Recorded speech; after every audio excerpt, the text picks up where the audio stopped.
You've been there. You're standing in front of your closet, staring at two shirts.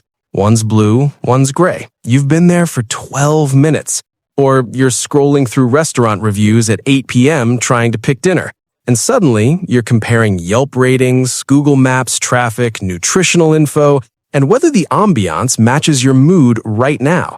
Or you're about to send an email and you've rewritten it 7 times. Is it too formal? Too casual? Did I sound pushy? Should I add an emoji? Should I delete the emoji? And then the voice inside whispers, "Why is this so hard? Why can't I just decide?" You're not lazy. You're not indecisive. You're not broken. You're overthinking. And if you're here, if you've ever spent 45 minutes choosing a toothpaste brand or agonized over whether to text someone back, then you already know this isn't about choices. It's about your mind. And today, we're going to unpack exactly why you overthink every decision, what your brain is actually doing behind the scenes, and most importantly, how to stop drowning in your own thoughts without silencing your depth. This isn't about forcing yourself to just pick something. It's about understanding why your brain treats every choice like a life or death mission and how to gently rewire that pattern. Let's begin. First, let's clear up a big misconception. Overthinking isn't the same as being indecisive. Indecisiveness is about not knowing what you want. Overthinking is about knowing what you want, but being paralyzed by the fear of getting it wrong. It's when your brain turns every small decision, coffee or tea, reply now or later, wear the black pants or the blue ones, into a high-stakes simulation. You're not avoiding choices, you're over-preparing for them. Think of it like this. Imagine you're playing chess, but instead of moving one piece, you're simulating 37 possible futures, calculating every consequence, rehearsing every response, imagining every worst-case scenario. That's your brain on overthinking. And here's the kicker. Your brain isn't broken. It's hyper-optimized. It's designed to protect you from regret, from judgment, from failure, from being seen as wrong. But when that protective system runs on overdrive, that's when decisions become torture.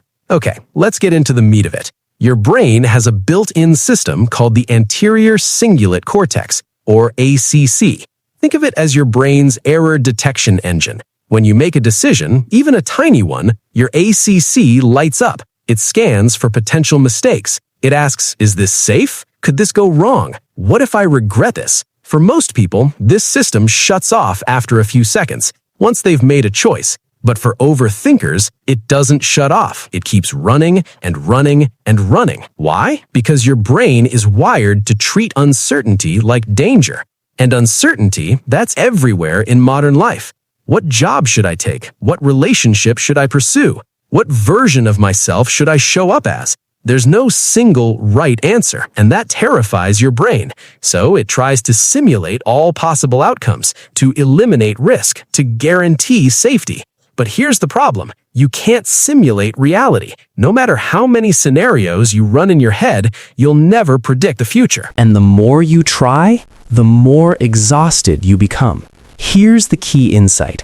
You don't overthink because you're weak. You overthink because you care deeply, and your brain is trying to protect what matters to you. You're not stuck because you lack confidence. You're stuck because your brain is screaming, "This matters, don't mess it up." And that's not a flaw, that's a sign of depth. People who overthink often value authenticity over approval, want to make meaningful choices, not just easy ones. Notice nuances others miss, feel the weight of responsibility, struggle with perfectionism or people-pleasing. Sound familiar? That's not a weakness, that's a design feature, even if it feels like a curse. So, how do you break the cycle of overthinking without shutting down your depth?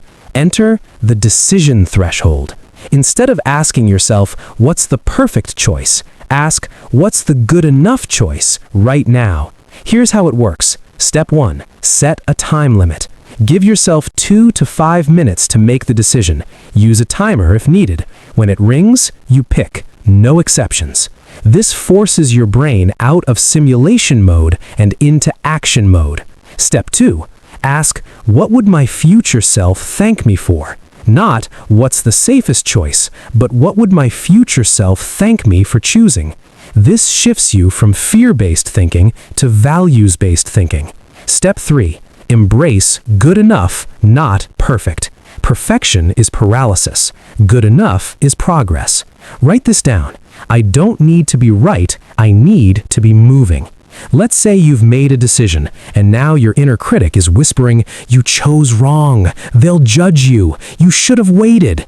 That voice, it's not your truth. It's your brain's old survival program, trying to keep you safe by keeping you small. Here's how to detox it. Step 1. Name the judge. Give your inner critic a silly name like Barry the Overthinker or Doris the Doomsayer. Why? Because when you personify it, you realize it's not you, it's a habit, a program, a ghost. Step 2. Talk back gently. Say silently, thanks for trying to protect me, Barry, but I've got this. You're not fighting the voice, you're thanking it, and then letting it fade. Step 3. Replace the script. Every time the judge says, you'll regret this, replace it with, I'm learning, I'm growing, I'm allowed to change my mind. This rewires your brain from fear to flexibility. Now, I want to pause here and say this gently. If you're constantly overwhelmed by decisions, even simple ones, or if overthinking is tied to panic attacks, shame spirals, or chronic indecision, this might be more than a habit. It could be OCD-related checking or contamination fears, ADHD-related decision fatigue, anxiety disorder patterns, trauma responses like fear of abandonment or rejection. None of these are weaknesses. They're neurological or psychological patterns that deserve care, not judgment. If this resonates, please consider talking to a therapist who specializes in cognitive behavioral therapy, trauma, or neurodiversity. You don't have to figure this out alone. I want you to hear this, really hear it.